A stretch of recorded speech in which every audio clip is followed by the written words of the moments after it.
knowing many people who were or who are veterans of that era and who are involved in different aspects of it, both public legal work, pushing for a variety of reforms, and various kind of clandestine work, and lots of people in the middle.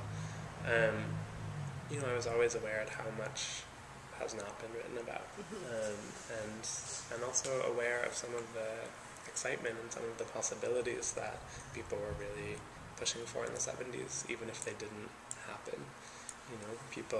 Lots of people talk about the 70s as a revolutionary moment, and I think that that's true, right? And one of the things about revolutionary moments is that you don't necessarily win,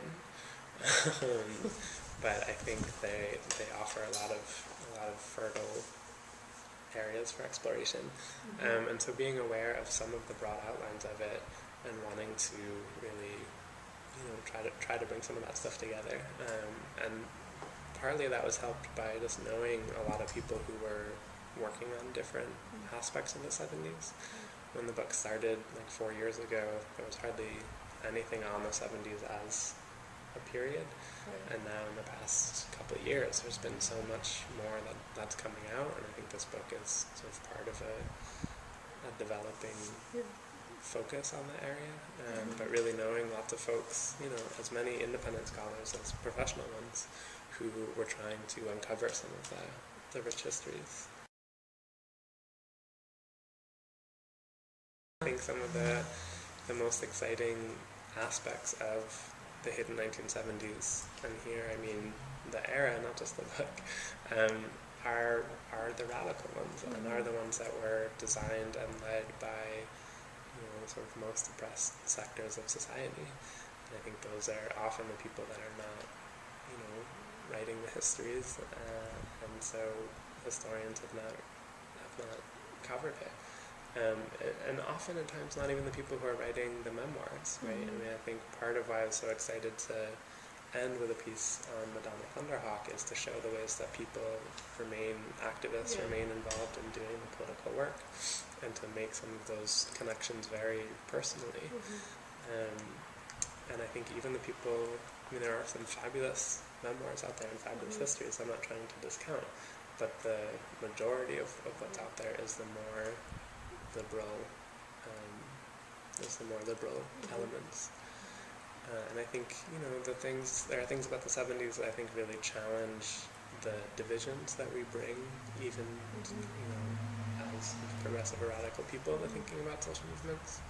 So, for instance, thinking about those who went underground, those who adopted for clandestine means, we often think about that as in relation to the use of violence and armed struggle.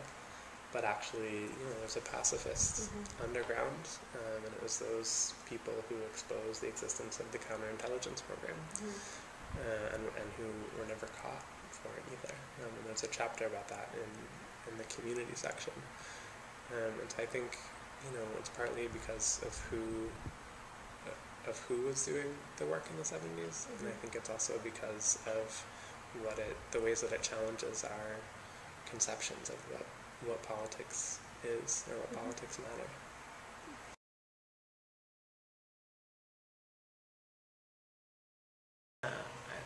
I'm, looking through doing the archival research that I've been doing over the past several years, and what I've been doing here at the SCL. It's amazing the movement's own media, right? And the connections that people made through their own media projects.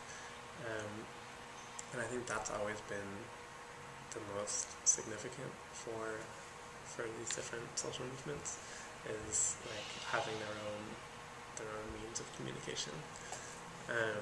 And the connections that get made, politically through that, sometimes can be reduced to the level of parody around sort of infighting, but when it's good, it's amazing. Looking through the La Raza magazine and seeing how broad it is, around people that are running for city council, and people that are organizing against police brutality, and what's happening in the Puerto Rican independence movement, and what's happening in San Quentin, right? And this very sort of broad vision, right? broad both like geographically in terms of what's happening in the world, and broad politically in terms of, not wedded to one single tactic or one single strategy. I think, a huge change since the 1970s has been the corporate consolidation of mass media. And I think that's had a tremendous narrowing of political discourse in this country, and obviously something that's been a lot worse since the start of Fox News, as a 24/7 right-wing like proto party. Like it's not a news station. It doesn't really pretend to be. But I think obviously people, the movement in the 70s were struggling with mass media in their own time. It's not like, as terrible as things have become since then in terms of the media, it's not like people enjoyed a good relationship with or experience with or were well pleased with the media in the 70s, which I think pushes us to think about not just the ownership of the media, but the ways that the media work, and what they consider news and why. And I think understanding those values, which relate some to ownership, but are not simply reducible to that, right? And looking at sort of what's considered news, and again, these same questions that we can raise when talking about historians: who matters, right? What issues count? What's taken for granted? And all of these things, I think, have always led social movements to prioritize their own media over appealing to the mainstream media. And I think that's, as true in the 70s as any other time.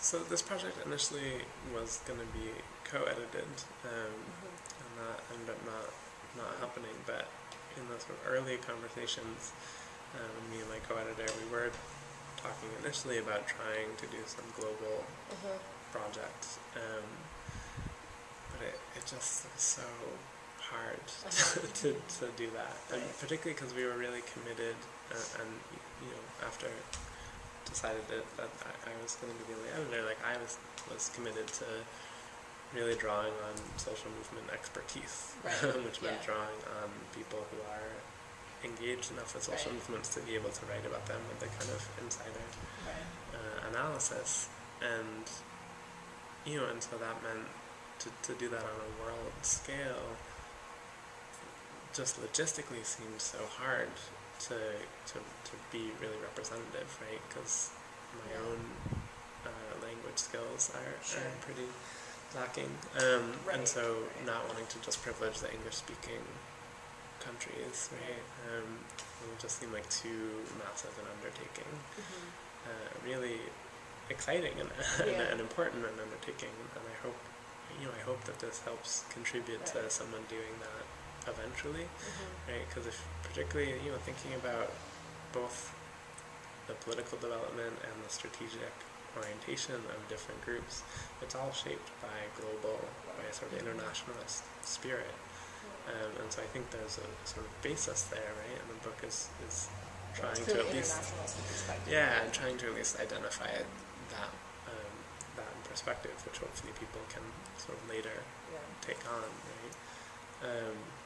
Because there's something interesting about the sort of 70s as a moment when, like white people in the West start attacking their government, right? In the U.S., in West Germany, in England, in France, this is like happens pretty much at the same time, and it's pretty rare that people in the West have that politics ever, much less that they would all coincide.